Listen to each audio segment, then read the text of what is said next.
Zach, I always love getting a chance to connect with you. You have a new book, Lower: Igniting Spiritual Awakening Through Radical Humility. Now, you've got an incredible story, and we'll get into that, but what was it that made you want to write this book? Yeah, so thank you so much for having me, bro. And this book has been on my heart for a while. I grew up Jewish, and I had not experienced the humility of God until I heard about the incarnation of Jesus. Like the very fact of Jesus' incarnation, him coming from the throne room into the world, just crazy humility. I was captivated by Philippians 2. And then, honestly, sad to say, I struggled a lot with pride as well, especially when I started working in the church, and that really cost me a lot. A lot of that being on my fault. So this was something I've been meditating on for a long, long time. And then in February of 2023, I got to be a part of a unique outpouring of God's Spirit at Asbury University. And coming out of that experience, Asbury outpouring, lots of people asked me to write a book. And, I joke that, I don't want to be the guy who won state in high school and still talks about it.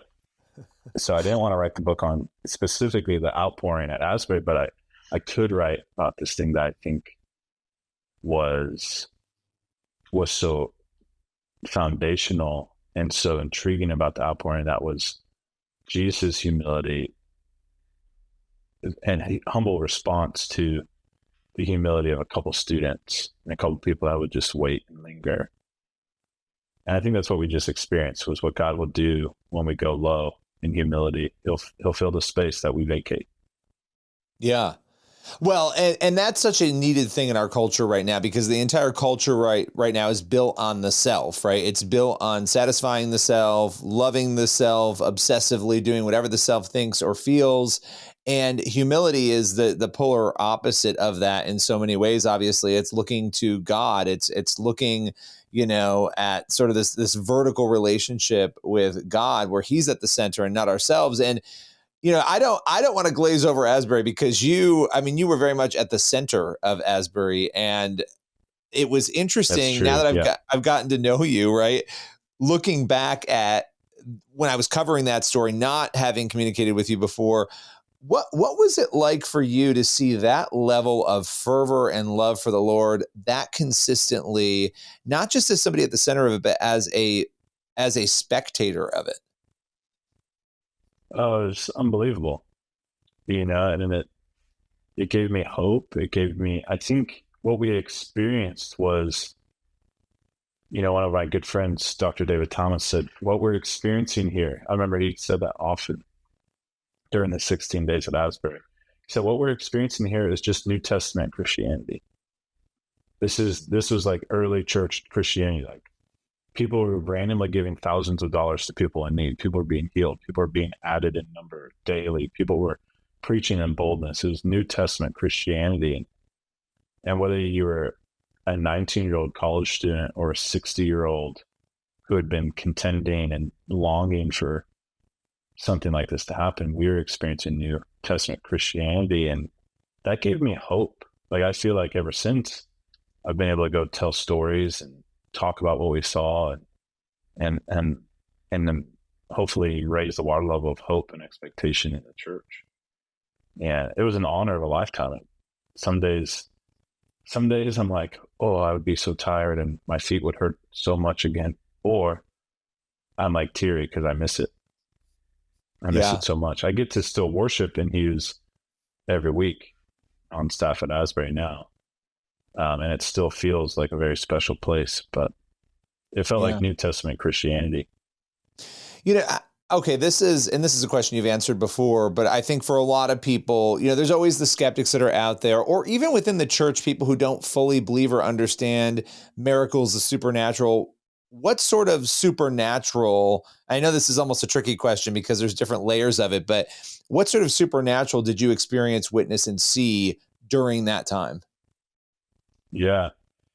Well, it was really unique because we really wanted to make sure the focus was not on this demonstrative expression of the supernatural. So we had a great team. A guy named Bud Simon led our prayer training. Everyone had to be trained for 3 hours before they could minister at the altar. Some, because of how spiritually charged things were happening, we wanted to do that in such a way that dignified the person, but also held space for what the room was about. So we saw healings, we saw freedom, we saw deliverance. But a lot of that, a funny story, I got coffee with Bud a couple months after everything ended at Hughes, and I was like, man, it seems pretty chill in the room. He starts belly laughing because he was like, well, we kind of had a system that to dignify the person, we had a lot of prayer rooms throughout the building that we would kind of lead them to and counsel through. But we saw eyes receive sight. We saw people get out of wheelchairs. We had a basketball player who did not know Jesus at the beginning of the week, gave his life to Christ midweek, and by that night had prayed for someone and their tumors disappeared.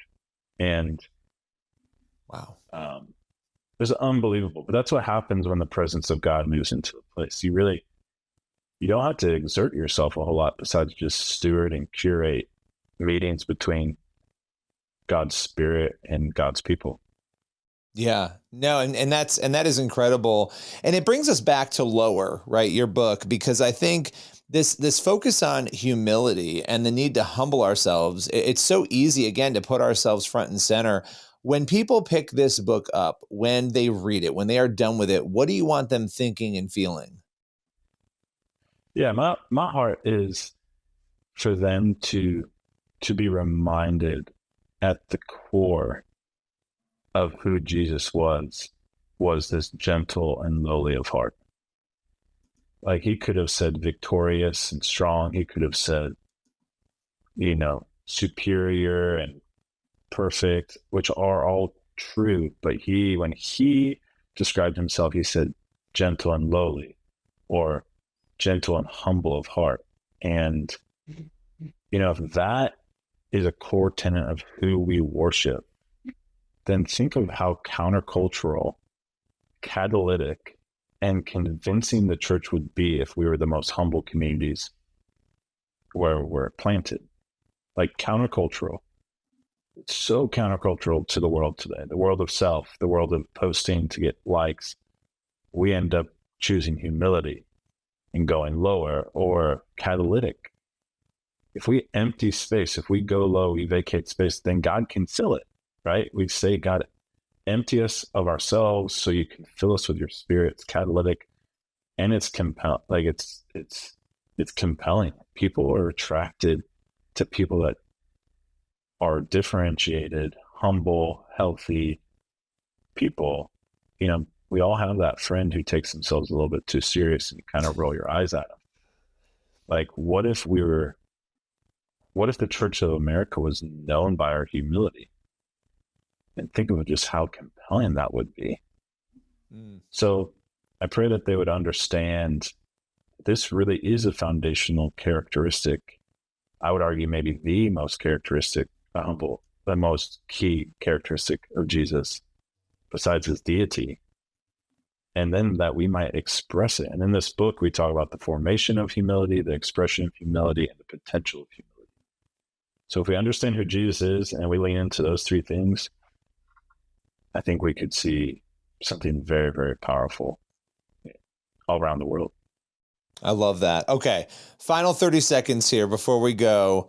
This is the question, right? Are we in the midst of a revival in your view right now? When you look at what is happening, not just at Asbury, but across the country, across the world even right now, and just in light of where we are, what do you think? Maybe this is cheeseball because I wrote a book called Lower, but I'm so unintelligent when it comes to that stuff. And so I don't know, I haven't studied it enough. I do believe that we are in a unique season, and there have been unique outpourings of his spirit. I think you get enough outpourings of his spirit, you start really seeing the dry ground sprout into life. You see outpouring, see dead things come to life. You sustain revival, maybe we'll see a awakening. So as a random 35-year-old dude in Kentucky, I'm pretty encouraged. But I'll let way smarter spiritual people say if we're in revival or not. Yeah, they can haggle over the outpouring versus revival, all the different language that's out there. Dude. Well, I'll listen, eat Zach, pizza and hang out with my girls. That's what I'll. that's all you got to do. That sounds good to me. And of course, you'll be out there promoting lower, igniting spiritual awakening through radical humility. Appreciate your time today. Appreciate you, bro.